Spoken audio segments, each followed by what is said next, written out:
Why is your budget so important? The quickest way to poverty is to spend more than you earn.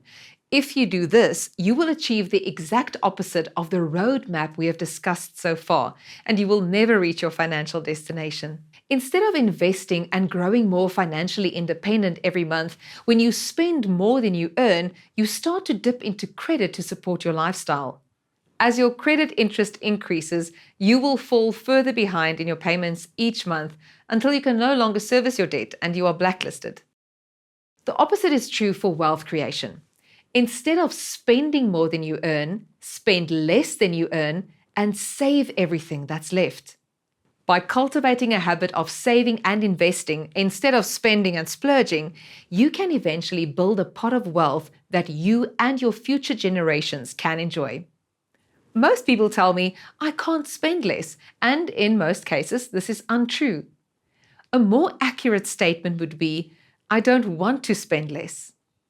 Once you get used to a lifestyle, it's very hard to scale down. For instance, you might prefer living in a 3-bedroom suburban house, driving a fancy car, and shopping at high-end retailers. This is all good and well, but if you are struggling to save money, I would recommend you move to a 2-bedroom apartment, drive a cheaper car, or join a carpool and shop at a low-end retailer. To me, this comes back to emotional intelligence. Most people use only their emotions when they make financial decisions. We want to live in luxury, we want to eat the best food, and we want the latest car. Often we want to impress our friends.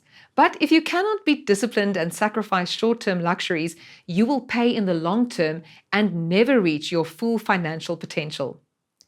If you do not have a surplus at the end of a month after deducting your expenses from your income and you have not saved or invested any money, you are headed straight towards poverty street. Wealth creators choose to save and invest before incurring other expenses. Remember paying yourself first from the previous chapter. Also remember the power of compound interest. Saving 4,000 Rand per month for 11 years equals 1 million Rand, the second million in 5 years, and the third million in only 3.5 years. Now, isn't that worth a little bit of discipline and saying no to a few luxuries early on in your career? You will notice that the first expense item in the Excel tool we provided is now the savings investment allocation, followed by the other most important transactions, such as one's home, car, and grocery payments. Lastly, the luxury items of entertainment and clothing will vary depending on how much is left over. When looking at luxury and lifestyle items, a good principle to follow is that if you cannot afford to buy it twice, you cannot afford to buy it. Don't be the delusional person who thinks wealth means walking around with a fancy watch, stylish shoes, and designer haircuts. Don't buy things you cannot afford only to impress people. I know that we live in a world where many people are barely staying ahead of poverty, and I have a lot of sympathy for their situation.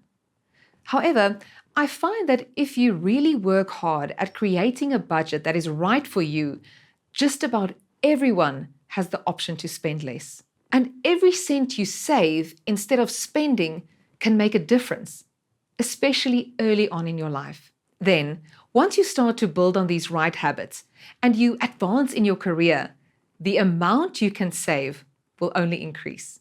It's just a question of whether your desire for financial freedom is greater than your love for your lifestyle. I know of people who earn a lot of money but save little.